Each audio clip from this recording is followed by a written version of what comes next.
الحمدللہ رب العالمین والصلاة والسلام علی محمد الامین اعوذ باللہ من الشیطان الرجیم بسم اللہ الرحمن الرحیم۔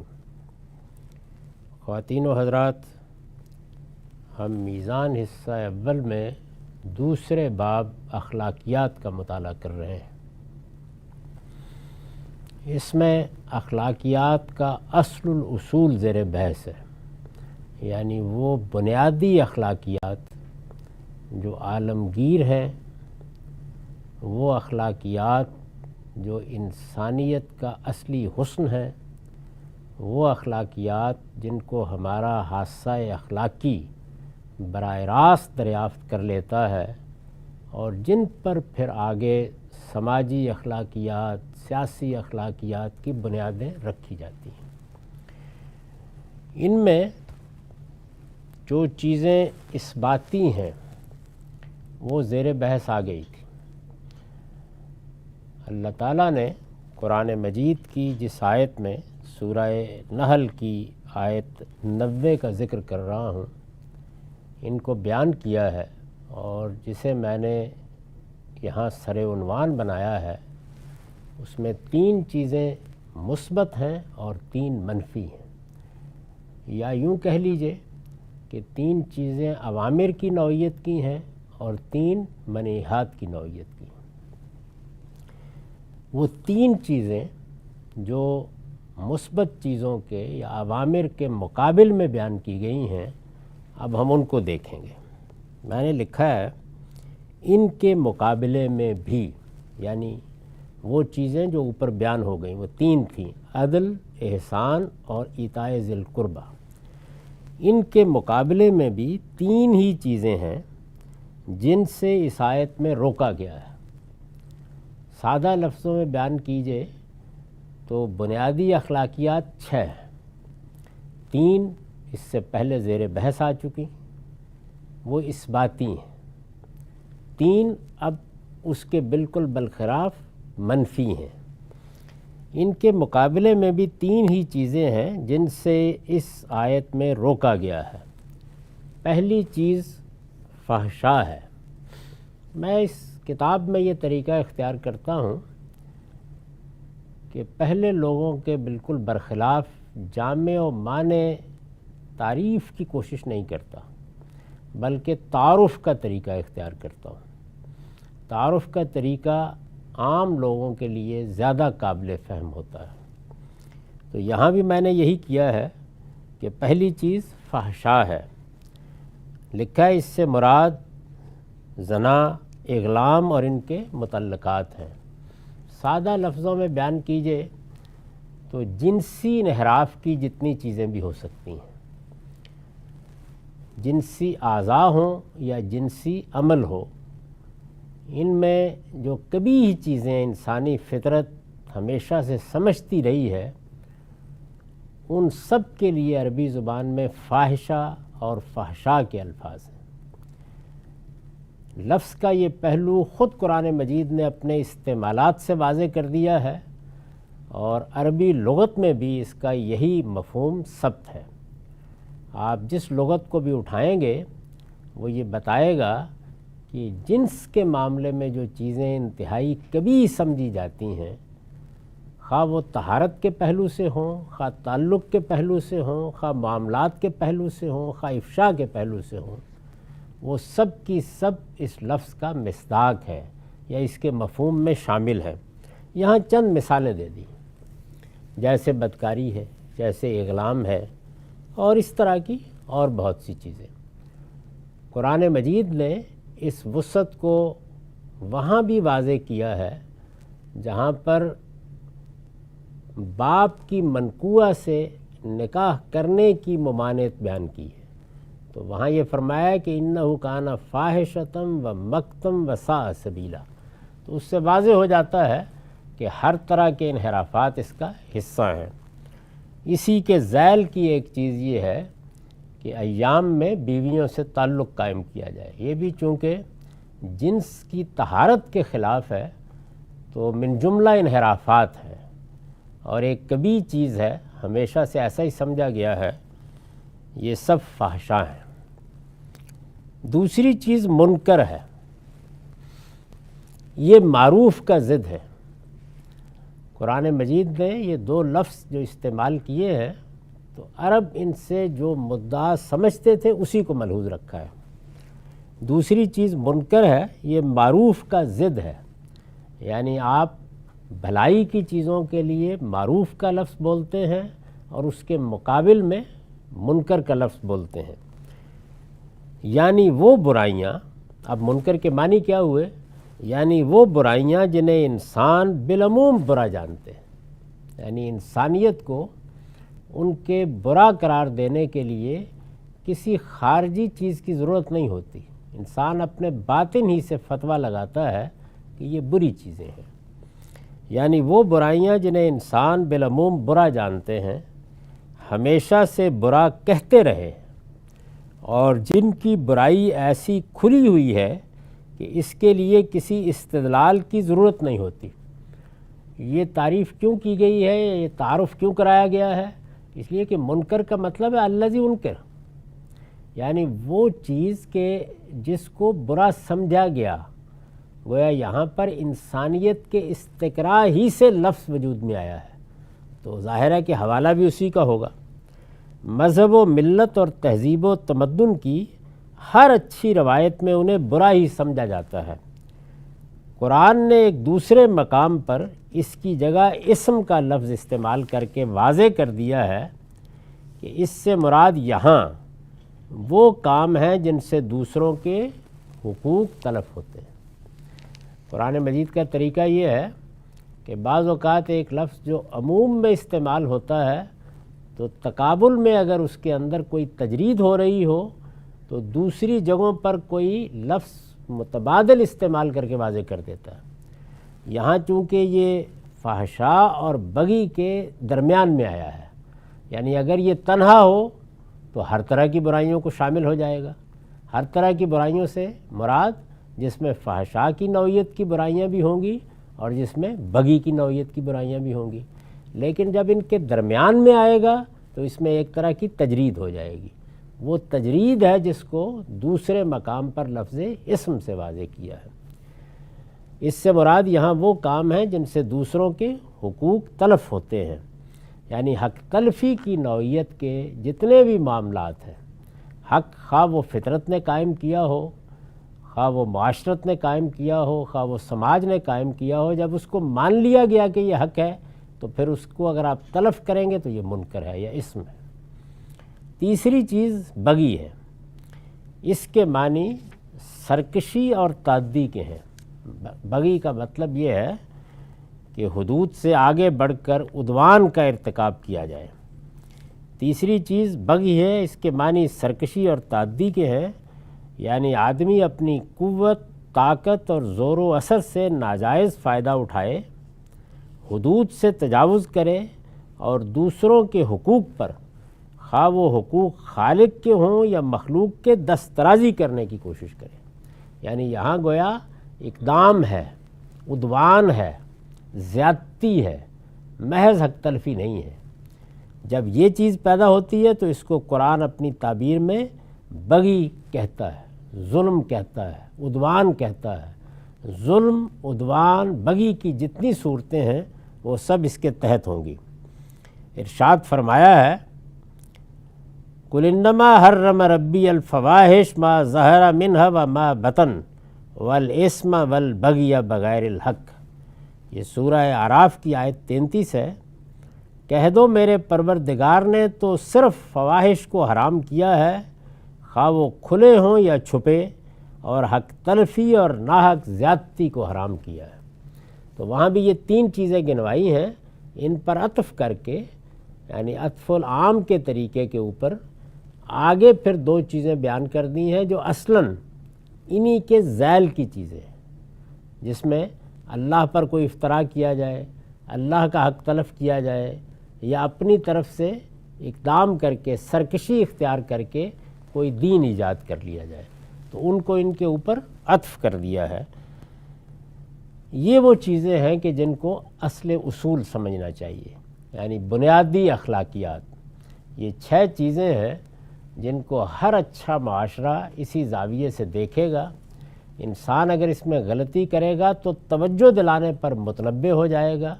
ان کے بارے میں اگر محض انسانی فطرت کی بنا پر کوئی بحث کی جائے گی تو نتیجہ خیز ہو جائے گی، اور اگر کوئی انحراف کیا جائے گا تاریخ میں کبھی تو جلد یا بدیر انسان کو اپنی غلطی کا احساس ہو جائے گا۔ انسان کا حادثہ اخلاقی جن چیزوں کو بنیاد میں قبول کرتا ہے وہ یہ چیزیں ہیں، یہ بنیادی اخلاقیات ہیں، یہ ہم لے کے آئے ہیں۔ اس کے لیے الفاظ صرف معاشرے نے دیے ہیں، ان کا احساس، ان کا تصور یہ اللہ تعالیٰ نے ہماری فطرت میں الہام کر دیا ہے۔ اب ان پر بنا کر کے آگے پھر ہم قوانین بناتے ہیں، ضابطے بناتے ہیں، کبھی وہ ریاست کی سطح پہ بنتے ہیں، کبھی معاشرے کی سطح پہ بنتے ہیں، کبھی وہ سماج کی سطح پہ بنتے ہیں، وہ پھر کبھی عرف ہو جاتے ہیں، کبھی رسوم بن جاتے ہیں، کبھی مراسم بن جاتے ہیں۔ وہ سب چیزیں جتنی ہیں ان میں تبدیلیاں ہوتی رہتی ہیں، تغیرات ہوتے رہتے ہیں، اس لیے کہ ان کو ابدیت حاصل نہیں ہے، وہ بنیادی اخلاقیات نہیں ہیں۔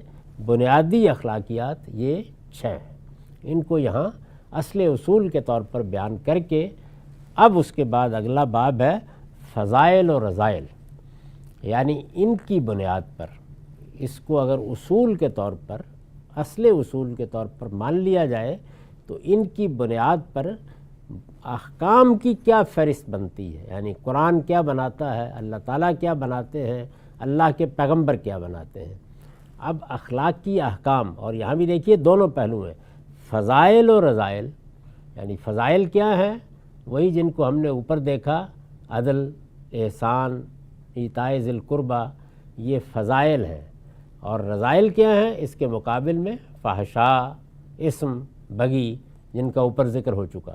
لیکن یہاں اب معاملہ 6 چیزوں تک محدود نہیں رہے گا، بلکہ ان کا بعض معاملات پر اطلاق کر کے ایک فہرست بنائی جائے گی۔ وہ فہرست قرآن مجید میں بھی ہے، وہ بائبل میں بھی ہے، اس کا اب ہم مطالعہ شروع کر رہے ہیں۔ فضائل و رذائل، اس کے لیے قرآن مجید کا جو مقام میں نے انتخاب کیا ہے وہ سورہ بنی اسرائیل کی آیات 22 سے 39 سے۔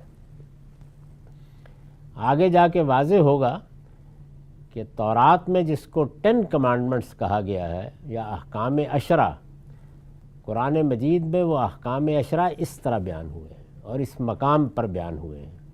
یہ گویا قرآن مجید کے 10 کمانڈمنٹس ہیں، یہ 10 احکام ہیں۔ قرآن مجید نے اس کو اپنے اسلوب میں بیان کیا ہے، تورات میں یہ اس کے اسلوب میں بیان کیے گئے ہیں۔ اطلاقی احکام ہیں، ظاہر ہے کہ ان میں اطلاقی پہلو یا اطلاقی اسلوب بھی ملحوظ رہے گا، بنیادیں اس سے پیچھے واضح کی جا چکی ہیں۔ ارشاد فرمایا ہے لا تجعل مع اللہ الہا آخر فتقعد مذموما مخذولا وقضى ربك الا تعبدوا الا اياه وبالوالدين احسانا اما يبلغن عندك الكبر احدهما وكلاهما فلا تقل لهما اف ولا تنهرهما وقل لهما قولا كريما واخفض لهما جناح الذل من الرحمة وقل رب ارحمهما كما ربياني صغيرا ربكم أعلم بما في نفوسكم إن تكونوا صالحين فإنه كان للأوابين غفورا وآت ذا القربى حقه والمسكين وابن السبيل ولا تبذر تبذيرا ان المبذرین کانوا اخوان الشیاطین وکان الشیطان لربہ کفورا واما تعرضن عنہم ابتغاء رحمۃ من ربک ترجوها فقل لهم قولا میسورا ولا تجعل یدک مغلولۃ الی عنقک ولا تبسطها کل البسط فتقعد ملوما محسورا ان ربک یبسط الرزق لمن یشاء ویقدر انہو کان بعبادہ خبیرا انہو کان بعبادہ خبیرا بصیرا ولا تقتلوا اولادکم خشیۃ املاق نحن نرزقہم وایاکم ان قتلہم کان خطا کبیرا ولا تقربوا الزنا انہ کان فاحشۃ وساء سبیلا ولا تقتلوا النفس التی حرم اللہ الا بالحق ومن قتل مظلوما فقد جعلنا لولیہ سلطانا فلا یسرف فی القتل انہ کان منصورا ولا تقربوا مال الیتیم الا باللتی ہے احسن حتی یبلغ اشدہ واوفوا بالعہد ان العہد کان مسئولا واوفوا الکیل اذا کلتم وزنوا بالقسطاس المستقیم ذلک خیر واحسن تاویلا ولا تقف ما لیس لک بہ علم ان السمع والبصر والفؤاد کل اولئک کان عنہ مسئولا ولا تمشی فی الارض مرحا انک لن تخرق الارض ولن تبلغ الجبال طولا کل ذالک کان سیئہ عند ربک مکروہا ذالک مما اوحی الیک ربک من الحکمہ ولا تجعل مع اللہ الہا آخر فتلقی فی جہنم ملوما مدحورا۔ یہ ایک بڑی طویل فہرست ہے اور قرآن مجید نے چونکہ اطلاقی اسلوب میں بیان کی ہے تو اس لیے ذرا زیادہ طویل بھی ہو گئی ہے۔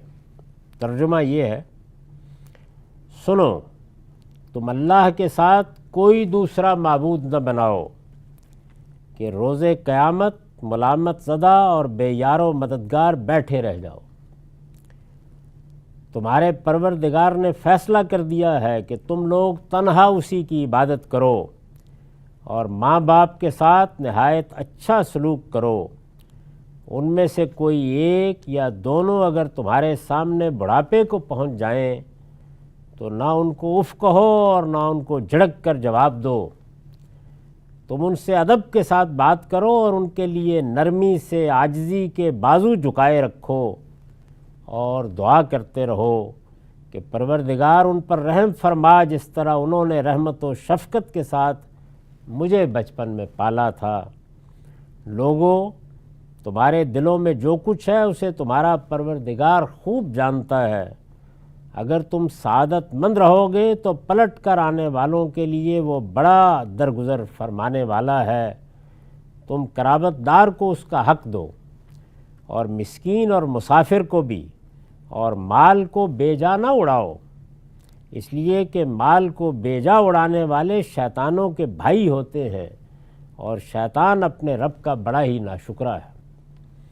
اور اگر ان ضرورت مندوں سے اعراض کرنا پڑے اس لیے کہ ابھی تم اپنے پروردگار کی رحمت کے انتظار میں ہو جس کی تمہیں امید ہے تو ان سے نرمی کی بات کرو۔ اپنا ہاتھ نہ گردن سے باندھے رکھو اور نہ اس کو بالکل کھلا چھوڑ دو کہ ملامت زدہ اور درماندہ ہو کر بیٹھ رہو۔ بے شک تمہارا پروردگار ہی جس کے لیے چاہتا ہے رزق کشادہ کرتا ہے اور جس کے لیے چاہتا ہے تنگ کر دیتا ہے۔ وہ اپنے بندوں سے یقیناً باخبر ہے، وہ انہیں دیکھ رہا ہے۔ تم لوگ اپنی اولاد کو مفلسی کے اندیشے سے قتل نہ کرو، ہم انہیں بھی روزی دیتے ہیں اور تمہیں بھی، ان کا قتل یقیناً بہت بڑا جرم ہے۔ اور زنا کے قریب نہ جاؤ، اس لیے کہ وہ کھلی بے حیائی اور بہت بری راہ ہے۔ خدا نے جس جان کی حرمت قائم کر دی ہے اسے ناحق قتل نہ کرو، اور یاد رکھو کہ جو مظلومانہ قتل کیا جائے اس کے ولی کو ہم نے اختیار دے دیا ہے، سو وہ قتل میں حد سے تجاوز نہ کرے، اس لیے کہ اس کی مدد کی گئی ہے۔ تم یتیم کے مال کے قریب نہ پھٹکو، ہاں مگر اچھے طریقے سے، یہاں تک کہ وہ اپنی پختگی کو پہنچ جائے، اور عہد کو پورا کرو، اس لیے کہ عہد کے بارے میں پوچھا جائے گا۔ تم پیمانے سے دو تو پورا بھر کر دو، اور تولو تو ٹھیک ترازو سے تولو، یہی بہتر ہے اور انجام کے لحاظ سے بھی یہی اچھا طریقہ ہے۔ تم اس چیز کے پیچھے نہ پڑو جسے تم جانتے نہیں ہو، اس لیے کہ کان، آنکھ اور دل ان سب کی پرسش ہونی ہے، اور زمین میں اکڑ کر نہ چلو، اس لیے کہ نہ تم زمین کو پھاڑ سکتے ہو اور نہ پہاڑوں کی بلندی کو پہنچ سکتے ہو، ان سب باتوں کی برائی تمہارے پروردگار کے نزدیک سخت ناپسندیدہ ہے۔ یہ انہی حکمت کی باتوں میں سے ہیں جو تمہارے پروردگار نے تمہاری طرف وحی کی ہے۔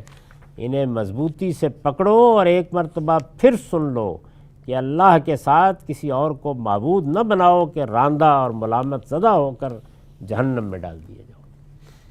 یہ اسلام کے اطلاقی اخلاقیات ہیں جن کو مختلف جگہوں پر بیان کیا گیا ہے، کسی جگہ اجمال کے ساتھ، کسی جگہ تفصیل کے ساتھ، لیکن سب سے زیادہ تفصیلی بیان یہ سورہ بنی اسرائیل ہی میں ہے۔ اس کی وضاحت میں نے لکھا ہے، اس سے پہلے جو بنیادی اصول بیان ہوا ہے، یعنی جس کو ہم پڑھ چکے، اصل اصول جس میں وہ 6 باتیں بیان کی گئی ہیں، اس سے پہلے جو بنیادی اصول بیان ہوا ہے یہ اسی کے اجمال کی شرح ہے، یعنی وہاں وہ چیزیں بنیاد سے واضح کی گئی ہیں، یہاں اطلاق کر کے ان کی تفصیل کر دی گئی ہے۔ یہ اسی کے اجمال کی شرح ہے جس میں اخلاق کے فضائل و رذائل بالکل متعین طریقے پر واضح کر دیے گئے ہیں۔ یعنی قرآن مجید میں جو تعیین کا طریقہ ہوتا ہے، اگر کہیں ضرورت ہو تو وہ یہاں اختیار کیا گیا ہے، تفصیل بھی ہو گئی اور متعین بھی ہو گئے۔ یہ معلوم ہو گیا کہ ہماری زندگی میں جو احوال پیش آتے ہیں ان میں ان بنیادی اخلاقیات کا ظہور اطلاقی اعتبار سے یا ان کی اپلائیڈ صورت میں اس طرح ہونا چاہیے۔ ان میں اگر غور کیجئے تو سلسلہ بیان کی ابتدا بھی شرک کی ممانعت سے ہوئی ہے اور اس کا خاتمہ بھی اسی کی تاکید پر کیا گیا ہے۔ یعنی ایک فہرست ہے، اس فہرست کی ابتدا میں بھی شرک کی ممانعت کی گئی ہے، اس کے خاتمے پر پھر ایک مرتبہ شرک ہی کی ممانعت کی گئی ہے۔ قرآن میں یہ اسلوب کسی چیز کی اہمیت کو نمایاں کرنے کے لیے اختیار کیا جاتا ہے۔ یعنی یہ اسلوب کیوں اختیار کیا ہے؟ قرآن مجید کا تتبع کرنے سے معلوم ہوتا ہے کہ جب کسی چیز کو بہت غیر معمولی اہمیت دینی ہو تو یہ طریقہ قرآن اختیار کرتا ہے۔ مباحث میں بھی اس کو تعبیر میں یا اصطلاح میں عود علی البدء کہا جا سکتا ہے، یعنی جہاں سے بات شروع ہوئی پھر آخر میں وہی بات بیان کر دی۔ تو یہاں پر توحید کو یا شرک کی ممانعت کو یہ حیثیت دی گئی ہے۔ یہ بالکل اسی طرح ہے جیسے کہ سورہ بقرہ میں جو مجموعہ احکام ہیں وہاں نماز سے شروع کیا گیا ہے اور نماز پر ختم کیا گیا ہے۔ اسی طرح سورہ مومنون میں نماز سے شروع کیا گیا ہے، نماز پر ختم کیا گیا ہے، لیکن یہاں توحید اور شرک کو یہ حیثیت دی گئی۔ قرآن میں یہ اسلوب کسی چیز کی اہمیت کو نمایاں کرنے کے لیے اختیار کیا جاتا ہے۔ یہاں اس سے مقصود یہ بتانا ہے کہ درمیان میں جن چیزوں کا ذکر کیا گیا ہے، یعنی ابتدا میں توحید یا شرک کی ممانعت، خاتمے پر توحید یا شرک کی ممانعت، تو جو درمیان میں چیزیں آئی ہیں یہاں اس سے مقصود یہ بتانا ہے کہ درمیان میں جن چیزوں کا ذکر کیا گیا ہے ان کے لیے یہ عقیدہ، کون سا عقیدہ؟ توحید کا عقیدہ یا شرک سے اجتناب کا عقیدہ، ان کے لیے یہ عقیدہ گویا شہر پناہ ہے۔ یعنی جس طرح آپ ایک فصیل بنا دیتے ہیں شہر کے گرد، تو یہ توحید کی فصیل بنا دی گئی ہے، یا شرک سے ممانعت کہیے۔ ان کے لیے یہ عقیدہ گویا شہر پناہ ہے جس کے وجود سے شہر قائم رہتا، اور جس میں کوئی رخنہ پیدا ہو جائے تو پورا شہر خطرے کی زد میں آ جاتا ہے۔ اسلام کے اخلاقیات میں توحید کو یہی حیثیت حاصل ہے، وہ ایک فصیل ہے، یہ کہیں سے بھی ٹوٹ جائے یا کمزور ہو جائے تو اندیشہ ہوتا ہے کہ پھر باقی چیزیں بھی ساتھ ہی جائیں گی۔ اس میں شبہ نہیں کہ اللہ تعالیٰ کی جو حکمت ان آیتوں میں بیان ہوئی ہے اس کے لیے توحید کی حیثیت یہی ہے۔ یہ حکمت بھی اللہ تعالیٰ نے خود آخر میں واضح کر دیا ہے کہ قرآن مجید میں جو حکمت کا لفظ استعمال ہوتا ہے اس میں ایمان ہی نہیں اخلاق بھی شامل ہے، اور ایمان و اخلاق کی حیثیت بھی یہ ہے کہ ایک چیز بنیاد ہے اور یہ گویا اس کی فرع ہے۔ اصل چیز کیا ہے؟ اللہ کے ساتھ سچا تعلق، اللہ پر سچا ایمان، ظاہر ہے اس کے بھی کچھ فروع ہیں۔ تو قرآن اپنی اصطلاح میں ایمان اور اخلاق کے مباحث کو الحکمہ کہتا ہے یا حکمت کہتا ہے، اور شریعت کو الکتاب یا پھر شریعتی کے لفظ سے تعبیر کرتا ہے۔ ہم سادہ لفظوں میں کہہ سکتے ہیں کہ اس کا مطلب ہے قانون۔ تو قانون ظاہر ہے کہ انہی چیزوں پر متفرع ہو کر بنتا ہے، اس کی بنیاد یہی اخلاقی اصول یا یہی اخلاقی احکام ہوتے ہیں، اور دنیا بھر میں ایسا ہی سمجھا جاتا ہے۔ اس میں شبہ نہیں کہ اللہ تعالیٰ کی جو حکمت ان آیتوں میں بیان ہوئی ہے اس کے لیے توحید کی حیثیت یہی ہے۔ یہ اس عدل کا سب سے بڑا اور بنیادی تقاضا ہے جس کا حکم قرآن نے دیا ہے۔ یعنی بنیادی اخلاقیات میں سب سے پہلی چیز کیا تھی؟ عدل، انصاف۔ جب کوئی شخص شرک کا ارتکاب کرتا ہے تو گویا وہ سب سے بڑے ظلم کا ارتکاب کرتا ہے، سب سے بڑھ کر عدل کی خلاف ورزی کرتا ہے۔ اس کا مطلب یہ ہے کہ اس نے انصاف کی بات نہیں کہی۔ انصاف کی بات کیا ہے؟ کائنات کس چیز کی شہادت دیتی ہے، علم و عقل کس چیز کو مانتے ہیں؟ یہ کہ اس کائنات کا تنہا معبود اللہ ہی ہے۔ یہ انصاف کی بات ہے۔ کسی دوسرے کو اس میں شریک کیا جائے گا تو یہ خلاف انصاف ہوگا، خلاف عدل ہوگا۔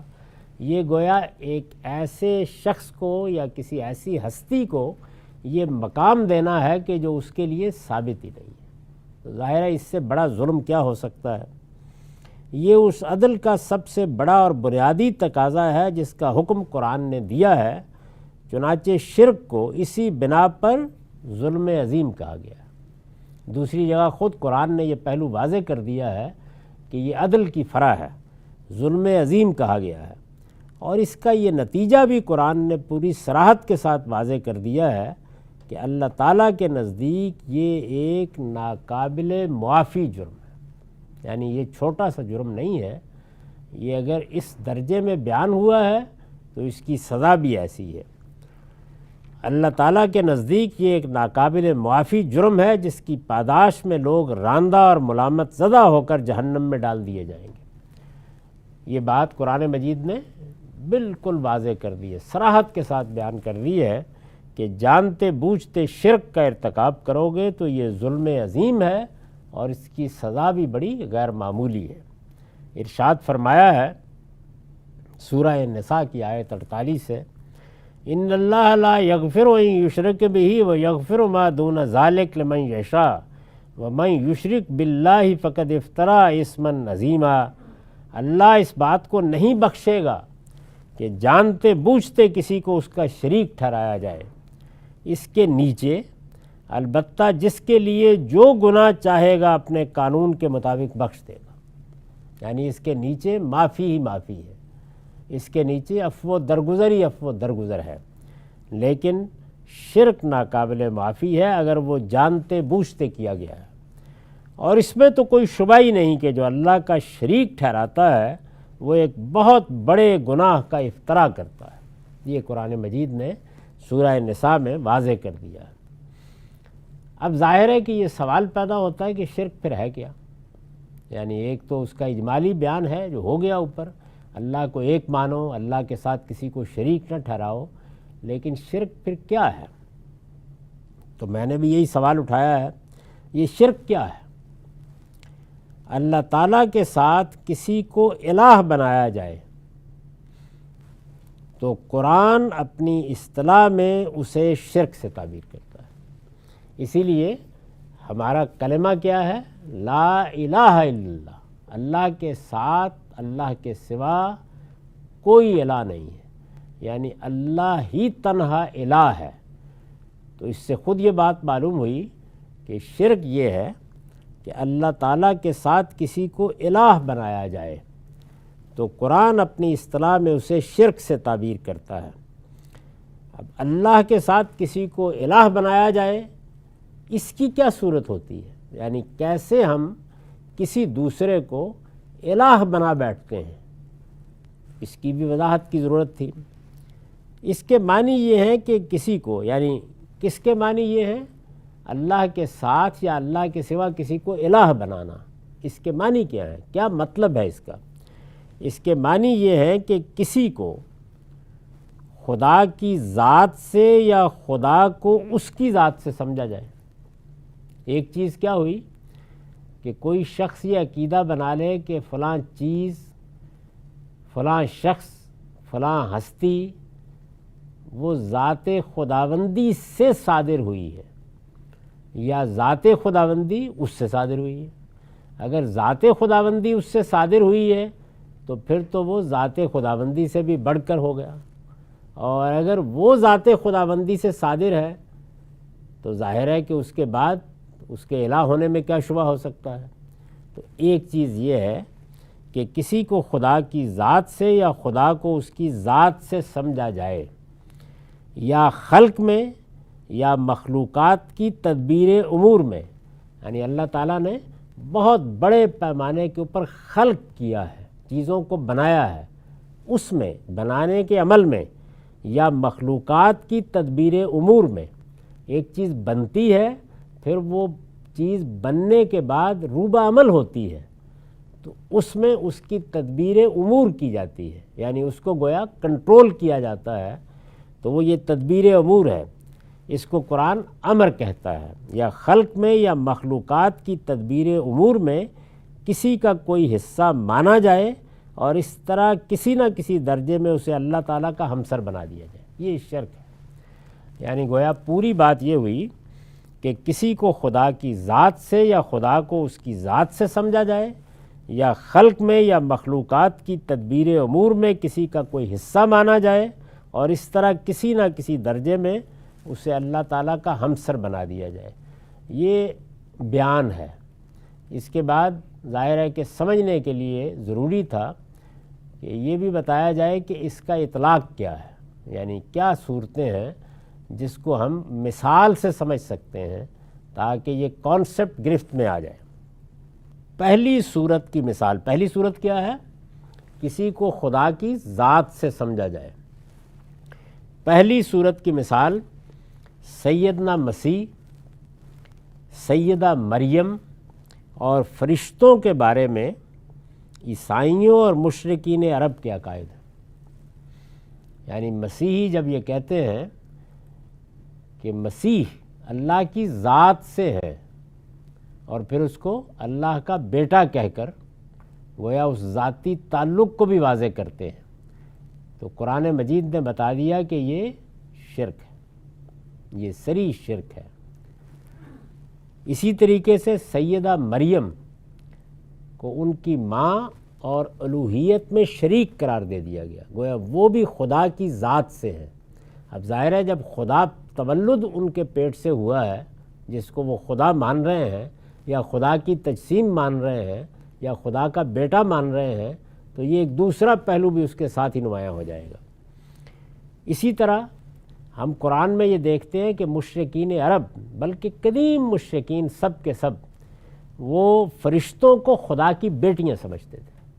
یعنی جیسے مسیحی سیدنا مسیح کو اللہ کا بیٹا یا خدا کا بیٹا کہتے ہیں، اسی طریقے سے وہ خدا کی بیٹیاں قرار دیتے تھے۔ یعنی وہی چیز تھی کہ ذات خداوندی سے ان کا صدور ہو گیا ہے، فرشتے کوئی عام مخلوق نہیں ہیں، ان کا خیال تھا، بلکہ یہ اس طرح وجود میں آئے ہیں۔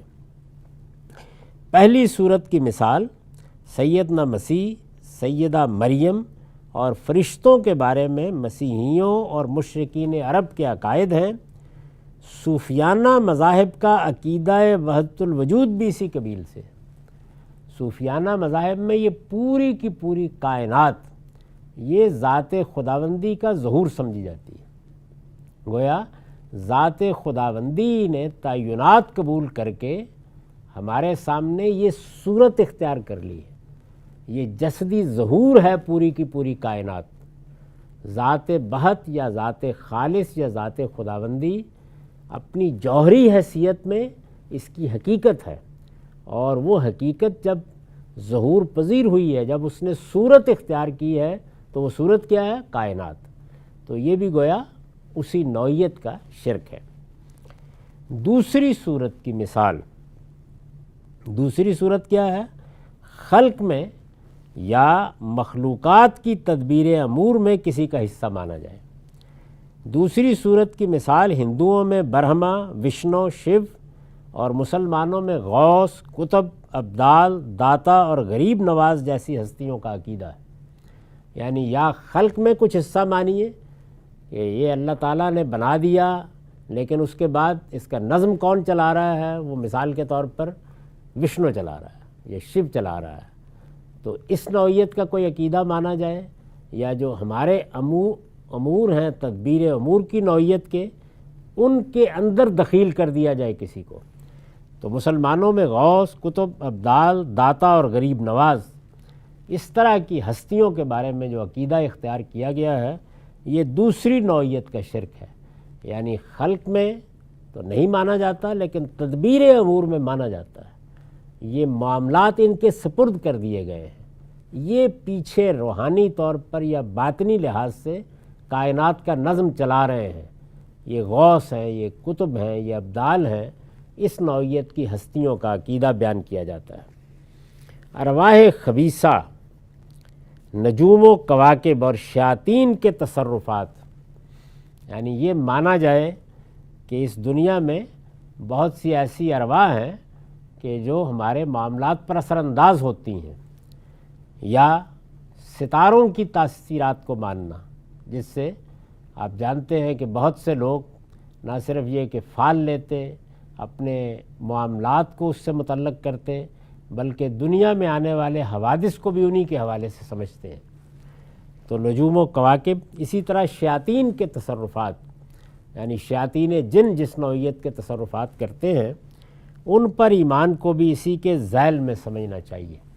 وہ اگرچہ اس سے بہت نیچے آ جاتی ہیں یہ چیزیں، لیکن یہ وہی چیز ہے کہ تدبیر امور میں جو معاملات ہیں مخلوقات کے، ان میں کہیں نہ کہیں یہ شامل ہو گئے ہیں، کسی درجے میں، بہت چھوٹے درجے میں، بہت بڑی جگہ پر، لیکن شامل ہے۔ قرآن مجید نے یہ بیان فرمایا ہے، تو وہ آیات میں نے آگے بیان کر دی ہیں۔ ارشاد فرمایا ہے، سورہ اخلاص ہے، 1 سے 4 آیات، قل هو اللہ احد اللہ الصمد لم یلد ولم یولد ولم یکن لہ کفوا احد۔ تم اعلان کرو اے پیغمبر، حقیقت یہ ہے کہ اللہ یکتا ہے، یگانہ ہے، اللہ سب کا سہارا ہے، وہ نہ باپ ہے نہ بیٹا اور نہ اس کا کوئی ہمسر ہے۔ تو اس میں دونوں پہلوؤں سے نفی کی ہے سورہ اخلاص میں۔ اس کی مزید تفصیل ہے سورہ اعراف کی 54 آیت میں، ان ربکم اللہ الذی خلق السماوات والارض فی 6 ایام ثم استوی علی العرش یغشی اللیل النہار یطلبہ حثیثا والشمس والقمر والنجوم مسخرات بامرہ الا لہ الخلق والامر تبارک اللہ رب العالمین۔ لوگو، حقیقت یہ ہے کہ تمہارا پروردگار وہی اللہ ہے جس نے آسمانوں اور زمین کو 6 دنوں میں پیدا کیا، پھر اپنے عرش پر متمکن ہوا۔ وہ رات کو دن پر ڈھانک دیتا ہے جو اس کے پیچھے دوڑتی چلی آتی ہے، اور اس نے سورج اور چاند اور تارے پیدا کیے ہیں جو اس کی حکم برداری میں لگے ہوئے ہیں۔ اب یہ مخلوقات کی، غیر معمولی مخلوقات کی ایک تصویر کھینچ دی۔ اس کے بعد فرمایا سنو، خلق بھی اسی کی ہے اور حکم بھی اسی کا ہے، یعنی بنانے والا بھی وہی ہے، کسی جگہ کوئی اس میں شریک نہیں، اور جو امر اس کے اوپر جاری ہے، یعنی جس کے تحت ہر چیز زندہ ہوتی، کام کرتی، جس کے تحت اس کے معاملات چلتے ہیں، وہ امر ہے جو اللہ نے اس میں ڈال دیا ہے، وہ بھی اسی کا ہے۔ بڑا ہی بابرکت ہے اللہ جہانوں کا پروردگار۔ تو یہ الا لہ الخلق والامر، اس کو ہمیشہ سامنے رکھنا چاہیے، اس لیے کہ جہاں تک ذات سے کسی کو ماننے کا تعلق ہے، اس میں مسلمان کم غلطی کرتے ہیں۔ ہمارے ہاں اس شرک کی مثالیں ذرا کم ہیں۔ یہ جو صوفیوں کی میں نے مثال دی یا صوفیانہ مذاہب کی مثال دی، یہ بہت فلسفیانہ سی چیز ہے، عام آدمی کو اس پر توجہ نہیں ہوتی کہ اس میں پوری کائنات کو در حقیقت وہی حیثیت دے دی گئی ہے جو مسیحی حضرت مسیح کو دیتے ہیں۔ وہاں پر بھی وہ اللہ تعالیٰ کی ذات کی تجسیم ہے، اللہ کا جسدی ظہور ہے، گویا پیچھے جو ذات ہے اس نے یہ صورت اختیار کر لی ہے۔ تو صوفیانہ مذاہب بالکل یہی حیثیت اس پوری کائنات کو دیتے ہیں، یعنی وہاں ایک شخص کو دی جاتی ہے، یہاں پوری کائنات کو، یہی وحدت الوجود ہے۔ تو اس کی نفی ہونی چاہیے، ہر شخص کے ذہن میں واضح ہونا چاہیے، تاہم پھر بھی عام لوگ یہ غلطی نہیں کرتے۔ عام لوگوں کے ہاں جو ہے وہ امر ہے، الا لہ الخلق والامر، یعنی کسی نہ کسی درجے میں مخلوقات کی تدبیر امور میں شریک کر لیا جاتا ہے۔ تو اس آیت کے ٹکڑے کو ہمیشہ سامنے رکھیے، الا لہ الخلق والامر، سنو خلق بھی اسی کی ہے اور حکم بھی اسی کا ہے، بڑا ہی بابرکت ہے اللہ جہانوں کا پروردگار۔ اقول قولی ھذا واستغفر اللہ لی ولکم ولسائر المسلمین۔